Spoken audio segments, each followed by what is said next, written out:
النبي يا أيها الذين آمنوا صلوا عليه وسلموا تسليما اللہ رب محمد صلی اللہ علیہ اللهم وسلم صل على سيدنا مولانا محمد وعلى آل سيدنا محمد وبارك وسلم صلاة وسلاما عليك يا رسول الله صلى الله تعالى عليه وسلم. 2 شعبان المعظم امام اعظم ابو حنیفہ نعمان بن ثابت رضی اللہ تعالی عنہ کی نسبت سے آپ کی بارگاہ میں خراج و عقیدت اور معلومات کی چند باتیں انشاءاللہ عرض کروں گا. آپ کی ولادت ہجری سن 80 میں کوفہ میں ہوئی اور آپ کا وصال 2 شعبان ہجری سن 150 یعنی 70 سال کی عمر میں آپ نے وفات فرمائی.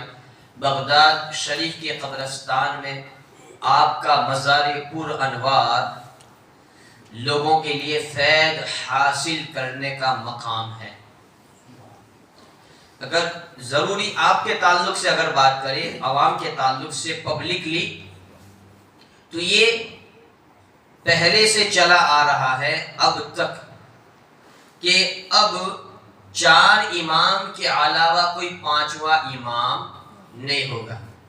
جو بھی کوئی تقلید کرنے والا ہوگا مقلد ہوگا ان 4 میں سے کسی ایک کی تقلید کرے گا پیروی کرے گا. ان 4 کے علاوہ نہ کوئی 5ویں کی تقلید ہوگی نہ کوئی 5واں امام ہوگا. تو ان کے بتائے ہوئے راستے پر چلیں گے اور یہ ان کا راستہ نہیں ہے بلکہ قرآن اور حدیث کی روشنی میں انہوں نے جو مسائل کا استنباط مسائل کا استخراج مسائل کو جو نکالا ہے اس اعتبار سے کہ حدیثیں جن تک جیسی پہنچی روایتیں جیسی پہنچی تو اللہ کے رسول صلی اللہ علیہ وسلم ہر ایک راستہ حضور کے طریقے کی رہنمائی کرتا ہے. اس کا بہترین جواب حالانکہ حضور کی جو آخری نماز ہوگی یا حضور کا جو آخری طریقہ ہوگا وہ کوئی ایک ہوگا. جیسا کہ اگر کوئی ایسی نماز پڑھے کوئی ناف یہاں باندھے کوئی ہاتھ کھلا چھوڑ دے لیکن حضور نے جو آخر میں جو نماز پڑھی ہوگی آپ کا جو طریقہ رہا ہوگا وہ تو کوئی ایک ہی ہوگا. یعنی یہ جو مسائل میں جو اختلاف ہے جیسے شافعی حضرات ہے امام محمد بن ادریس شافعی آپ کو فالو کرتے ہیں. جیسے حنبلی حضرات ہے امام احمد بن حنبل کو فالو کرتے ہیں حرمین شریفین میں اکثر آپ کو مل جائیں گے. اسی طریقے سے مالکی حضرات ہیں امام مالک کو فالو کریں گے اور حنفی ہم امام اعظم ابو حنیفہ کو فالو کرتے ہیں اس اعتقاد کے ساتھ کہ یہ 4 مسلک حق پر ہے 4 مسلک صحیح ہے. ہم ان میں سے ایک دوسرے کو غلط نہیں کہتے ہیں کہ امام نے قرآن و حدیث کی روشنی میں جو روایتیں ان تک پہنچی اس اعتبار سے مسائل کو نکالا ہے. لیکن پھر بھی حضور کا جو آخری عمل ہوگا وہ عمل کوئی ایک ہی ہوگا. تو سرکار شیخ الاسلام کو جب یہ پوچھا گیا مصرات کی سرزمین پر تو آپ نے اس کا بہترین جواب دیا کیونکہ ان 4 کے عمل کو دیکھ لیں تو وہ حضور ہی کا عمل ہے. چاہے یہاں نماز یہ بھی کس کا عمل ہے حضور کا. ناسخ منسوخ بعد میں مرفوع ضعیف جو بھی آپ کہہ لیں لیکن عمل کس کا ہے. یہاں باندھے تو یہ عمل بھی کس کا ہے چھوڑ کے پڑھے تو یہ عمل بھی کس کا ہے حضور کا عمل ہے. تو اللہ تبارک و تعالی اپنے محبوب کی کسی بھی ادا کو بھلانا نہیں چاہتا اس لیے کہ محبوب کی ادائیں ہمیشہ باقی رہے. اس اعتبار سے بھی تو عمل کرنے والے ایسے نماز پڑھتے ہیں محبوب کا یہ عمل بھی اللہ تعالیٰ کو پسند ہے باقی ہے اس طریقے سے پڑھتے ہیں. محبوب کی اس ادا کو بھی اللہ تبارک و تعالیٰ نے بند نہیں فرمایا ایسے پڑھتے ہیں. محبوب کی اس ادا کو بھی اللہ تبارک و تعالیٰ نے جاری رکھا. تو اللہ تعالیٰ اپنے حبیب کی کسی بھی ادا کو بھلانا نہیں چاہتا اس لیے ہم ہر الگ الگ اداؤں سے اماموں کی پیروی کرتے ہوئے ان کے مقلدی نماز پڑھتے ہیں یا پھر اور ارکان یا اور عمل وغیرہ وہ انجام دیتے ہیں.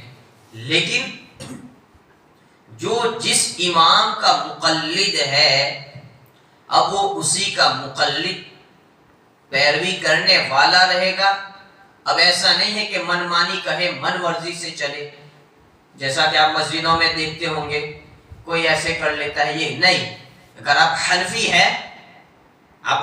ہے تو امام اعظم ابو حنیفہ کی بتائی ہوئی تعلیم ہی پر عمل کرنا پڑے گا، اسی طریقے کے مطابق آپ کو نماز پڑھنا پڑے گا.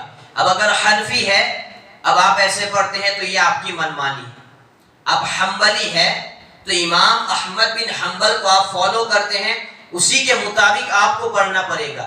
اب شافعی ہیں، امام شافعی کو فالو کرتے ہیں تو آپ کے بتائے ہوئے طریقے پر چلنا پڑے گا. اسی طریقے سے امام مالک، تو جس نے اپنے لیے جس امام کو چنا، جس کو اپنا مقلد بنایا، اب اسی کے مطابق چلنا پڑے گا، اس اعتقاد کے ساتھ کہ چاروں مسلک حق ہے، لیکن جس کو آپ نے چنا ہے اسی کے مطابق آپ کو چلنا پڑے گا. چاروں مسلک حق ہے. آپ دیکھیں سرکار بغداد کتنی بڑی شخصیت، لیکن سرکار بغداد کیا تھے؟ آپ حنبلی تھے، آپ امام احمد بن حنبل کے فالوورز تھے. آپ دیکھ لیں امام غزالی، تو امام غزالی شافعی تھے. آپ دیکھ لیں داتا علی حجویری کو، آپ حنفی تھے. غریب نواز کو دیکھ لیں، آپ حنفی تھے. تو حنفی ہونا، حنبلی ہونا، شافعی ہونا، مالکی ہونا، یہ بڑے بڑے ائمہ، بڑے بڑے بزرگ رہے ہیں. لیکن جب آپ کسی امام کی پیروی کرتے ہیں تو پھر آپ کو اسی کے مطابق انہی کے بتائے ہوئے راستے پر چلنا پڑے گا. لیکن آج آپ کو جو دکھتے ہیں وہ اکثر غیر مقلد ہیں. ان کا زور پڑا ہے. ابھی تو یہ کچھ ٹھنڈے ہوئے، آپ یوٹیوب وغیرہ کو دیکھ لیں تو یہ ان اماموں کا سہارا لے کر امام اعظم پر حملہ کرتے ہیں. اگر کوئی شافعی ہو کر ایسی نماز پڑھتا ہے تو اس پر کوئی مواخذہ، کوئی اعتراض، کچھ بھی نہیں. لیکن کوئی امام اعظم کو نشانہ بنا کر اس طریقے سے نماز پڑھتا ہے تو یہی کام غیر مقلدین کا ہے، جو اپنے آپ کو اہل حدیث کہتے ہیں، اور اس طریقے کی حدیثوں کو لا کر وہ یہ کہتے ہیں کہ دیکھو یہ حضور کی حدیث ہے، اس مطابق چلنا ہے، اس طریقے سے نماز پڑھنا ہے. تو ہم جو نماز پڑھتے ہیں وہ بھی حضور کی تعلیم فرمودہ نماز ہے. ہم وہ نماز پڑھتے ہیں، اسی نماز کے مطابق امام اعظم کی پیروی کرتے ہوئے غریب نواز نے وہ نماز پڑھی، وہی نماز داتا علی حجویری نے پڑھی ہے. لہذا ایسوں کے جاسے میں نہیں آنا کہ مسلک 4 ہی ہے، 5واں ہوگا وہ غلط ہوگا، 5واں ہوگا وہ رونگ ہوگا. اور اگر بات کریں امام اعظم، جن کو داتا علی حجویری کشف المحجوب میں کہتے ہیں امام امامہ، اگر ان کی تصوفانہ بات کریں، اگر ان کی الگی بات کریں تو کہتے ہیں لولا السنتان لہلک النعمان. کہتے ہیں میں نے پوری زندگی رات پر عبادت کرنا، صبح میں درس دینا، اور ان کی بارگاہ سے درس حاصل کرنے والے امام محمد، امام ابو یوسف، قاضی ابو یوسف ہے، عبداللہ ابن مبارک ہے. ایسی شخصیتیں امام اعظم کی بارگاہ میں آ کر درس حاصل کرنے والی شخصیتیں تھی. لیکن پھر بھی کہتے ہیں لولا السنتان لہلک النعمان، کہ نعمان کی زندگی کے اگر 2 سال نہ ہوتے تو نعمان ہلاک ہو جاتا. وہ کون سے 2 سال؟ جو 2 سال آپ نے امام جعفر صادق رضی اللہ تعالی عنہ کی بارگاہ میں خدمت گزاری کرتے ہوئے نکالا ہے، وہ 2 سال کے لیے کہتے ہیں کہ نعمان کی زندگی کے وہ 2 سال نہ ہوتے تو نعمان بھی ہلاک ہو جاتا.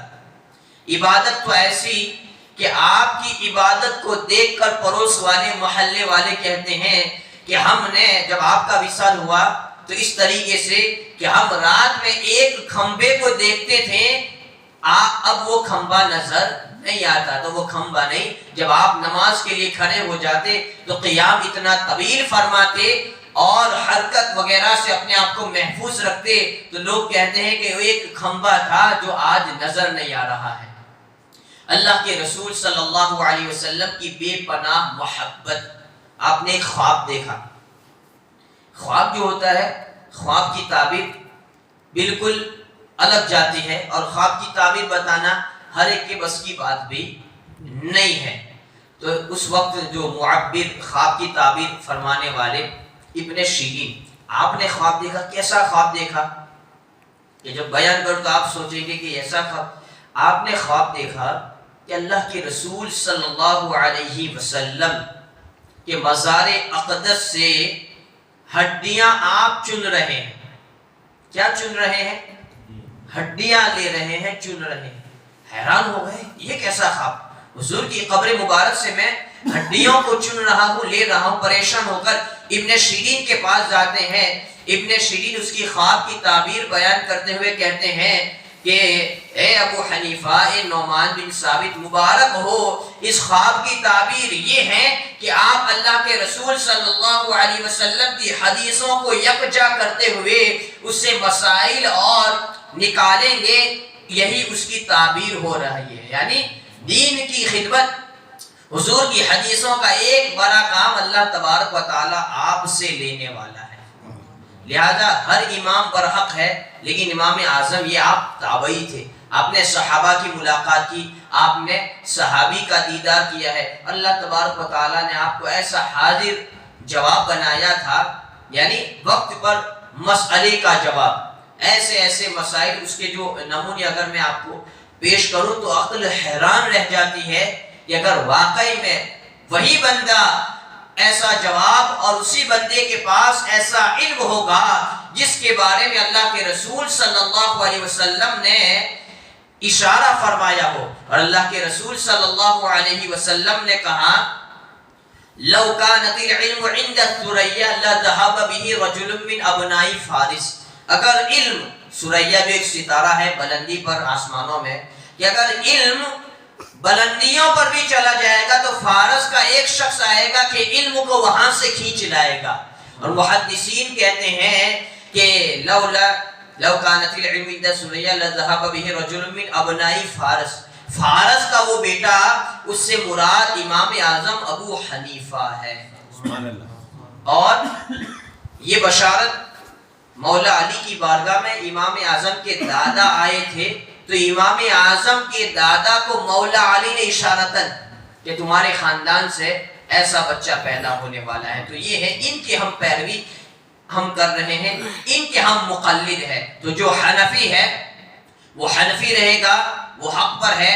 جو شافعی ہے وہ شافعی رہے گا، وہ حق پر ہے. وہ مالکی ہے، مالکی رہے گا، حق پر ہے. حنبلی ہے، وہ حنبلی رہے گا، وہ حق پر ہے. لیکن ان چاروں کو چھوڑ کر اگر آپ کو غلط راستے کی طرف لے جاتا ہے تو اسی کو کہتے ہیں غیر مقلد. ان کے جاسوں میں نہیں آنا ہے. اگرچہ وہ کیسی بھی حدیث آپ کو لائے، آپ کا جواب یہی ہونا چاہیے کہ اگر حدیث کا علم ہمیں ہوتا تو ہم یہ عالم نہ بن جاتے. ہم علم ہے نہیں، اس لیے تو ہم ان کے پیچھے پیچھے چلتے ہیں. لہذا اللہ کا شکر ہے کہ ہم اس کے مقلد ہیں جن کے مقلد خود غریب نواز ہیں. ہم ان کے مقلد ہیں جن کے مقلد خود مخدوم سمنا ہے. ہم ان کے مقلد ہیں جن کے مقلد خود امام اہل سنت امام احمد رضا ہے.